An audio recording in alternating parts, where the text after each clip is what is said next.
કોંગ્રેસના આરોપની આગળ જે વાત કરી તો એમણે એવો આરોપ મૂક્યો છે કે આ સરકારે, ભાજપની સરકારે અનુસૂચિત જાતિની જે પણ કલ્યાણકારી યોજના છે એ બંધ કરી દીધી છે. તો એ વાત કેટલે અંશે સાચી? બેન, રાજ્ય સરકારની અંદર જ્યારે કોઈ પણ યોજના અમલમાં આવે છે ત્યારે એમાં સુધારો વધારોનો એનો અવકાશ હોય છે. આજે 15-20 વર્ષ પહેલાની કોઈ યોજના હોય, કદાચ લોકપ્રિય ન હોય, તો એમાં સુધારો વધારો કરવાનો રાજ્ય સરકાર પ્રયાસ કરે છે કે એ યોજના લોકભોગ્ય કેવી રીતે બને. દાખલા તરીકે અમારી એક જૂની યોજના હતી ડ્રાય હોસ્ટેલ. ડ્રાય હોસ્ટેલનો મતલબ માત્ર રહેવાની સુવિધા.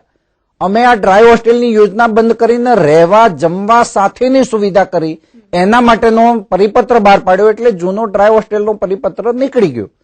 જે તે વખતે રાજ્ય સરકાર 219ની સ્કીમના નામે આવાસ બાંધવું હોય તો 9,000 રૂપિયાની મર્યાદામાં 70% લોન આપતી હતી. એટલે 6,300 રૂપિયાની લોન, 2700 રૂપિયા માત્ર એને વળતર. આ યોજના અમે બંધ કરીને આજે ડોક્ટર બાબા સાહેબ આંબેડકરના નામ સાથે જોડાયેલી આ યોજનામાં આવાસ માટે રાજ્ય સરકાર પૂરેપૂરા 40,000 રૂપિયાનો ખર્ચ કરે છે. કોંગ્રેસ શાસનમાં 9,000 રૂપિયા, એમાં પણ 70% લોન.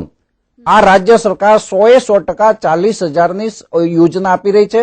એ જ પ્રમાણે ટ્યુશન, બાળકો જે 8 થી 10માં જે બાળકો ભણતા હતા એમને કોંગ્રેસના શાસનમાં 250 રૂપિયા પ્રતિ માસ, એવા 10 મહિના માટેના 2500 રૂપિયા રાજ્ય સરકાર આપતી હતી.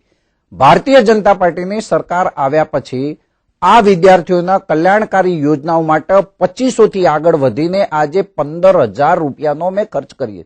મારા મૂળ કહેવાનો મતલબ એ છે કે આ સરકારે એક પણ યોજના બંધ કરી નથી, પરંતુ જે યોજના છે એમાં સુધારો કરી, વધારો કરીને એ યોજના લોકપ્રિય બને, એના કારણે વધારે લોકોને લાભ મળે, એ માત્ર રાજ્ય સરકારનો આશય છે. હા, કોંગ્રેસે 70 જેટલી યોજનાઓ, આ કલ્યાણકારી યોજનાઓ દલિત, પીડિત, શોષિત સમાજ માટે બંધ કરી, એ કોંગ્રેસને યાદ આવતું નથી.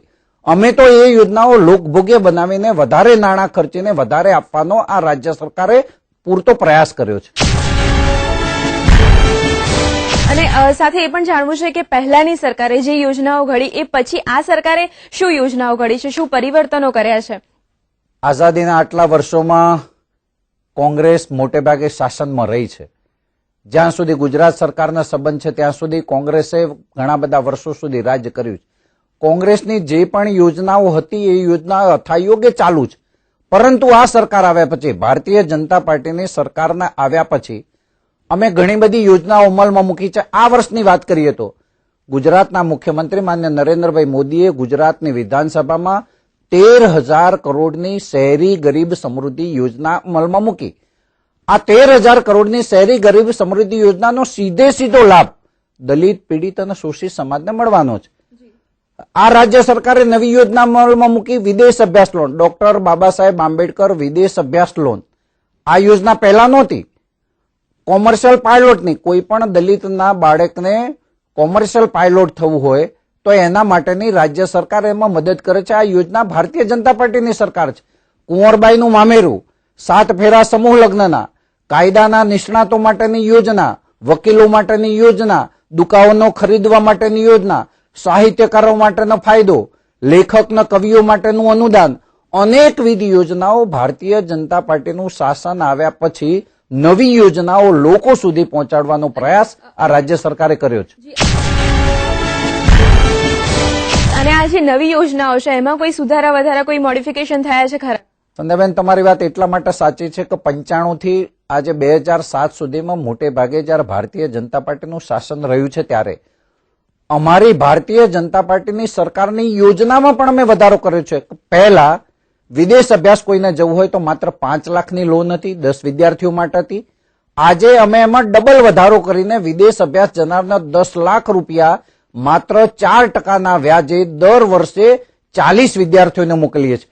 અત્યાર સુધીમાં તમારી જાણકારી માટે 221 વિદ્યાર્થીઓને અમે 7 સમંદર પાર વિદેશની ધરતી પર આ રાજ્ય સરકારે મોકલ્યા છે. કોમર્શિયલ પાયલોટની યોજના અમે જયારે યોજના મૂકી ત્યારે માત્ર 4 લાખ રૂપિયા આપતા હતા. આજે રાજ્ય સરકારે હમણાં બજેટમાં નરેન્દ્રભાઈ મોદીના શાસનમાં 4,000 થી વધારીને કોમર્શિયલ પાયલોટમાં અમે 15 લાખ રૂપિયા આપીએ છીએ.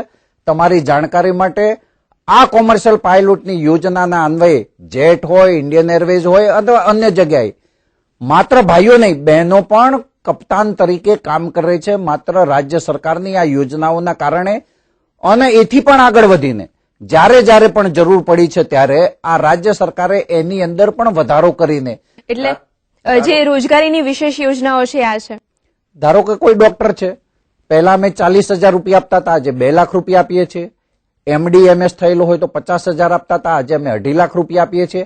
આજે એમાં પણ વધારો થવાની અમારી પૂરી સંભાવના છે. કહેવાનો મતલબ રાજ્ય સરકારે જે પણ યોજના ભારતીય જનતા પાર્ટીના શાસનમાં થઈ છે એ જ યોજનાઓને અમે આગળ વધારવાનો પૂરેપૂરો પ્રયાસ કર્યો છે. અને સાથે એ પણ પૂછવું છે અંતે કે અતિ પછાત વર્ગ છે એના માટે આ સરકારની શું યોજનાઓ છે, એમનું શું યોગદાન છે? સામાન્ય રીતે દલિત સમાજની અંદર પણ 8 જ્ઞાતિ એવી છે કે જેને અતિ પછાતમાં સમાવેશ કરવામાં આવે છે. સામાન્ય રીતે જે મોટો વર્ગ હોય, શિક્ષિત વર્ગ હોય અને એના કારણે એને લાભ મળતો હોય છે, એના કારણે અતિ પછાતને ક્યાંક ને ક્યાંક વંચિત રહેવું પડે છે. આ સરકાર ગરીબોની સરકાર છે, વંચિતોના વિકાસને વરેલી સરકાર છે, અને એટલા માટે દલિત સમાજમાં પણ અતિ પછાત લોકોને નુકસાન ન થાય એના માટેનું બેચર સ્વામી અતિ પછાત બોર્ડ આ રાજ્ય સરકારે કર્યું છે. અતિ પછાત જ્ઞાતિમાં આવતો વાલ્મીકી સમાજ, આ વાલ્મીકી સમાજ માટે સફાઈ કામદાર બોર્ડ હતું, એ બોર્ડના બદલે અમે એમાં નિગમમાં રૂપાંતર કર્યું છે. અનુસૂચિત જાતિ આર્થિક વિકાસ નિગમ દ્વારા પણ અમે લાભ આપીએ છીએ. માત્ર રાજ્ય સરકારનો જે પણ અનુસૂચિત જાતિ કલ્યાણ માટેની યોજનાઓ છે એ તમામ યોજનાઓનો લાભ અતિ પછાતનો તો મળે જ છે, તદુપરાંત એમના માટેની વિશેષ કાળજી લઈ અને એ સમાજને પણ બેઠો કરવાનું કામ આ ભારતીય જનતા પાર્ટીના શાસનમાં થયું છે. રમણભાઈ, આ વિષય પર હજી પણ ઘણી બધી ચર્ચા કરવી છે, માહિતી મેળવવી છે, પરંતુ અત્યારે એક વિરામનો સમય થઈ ગયો છે.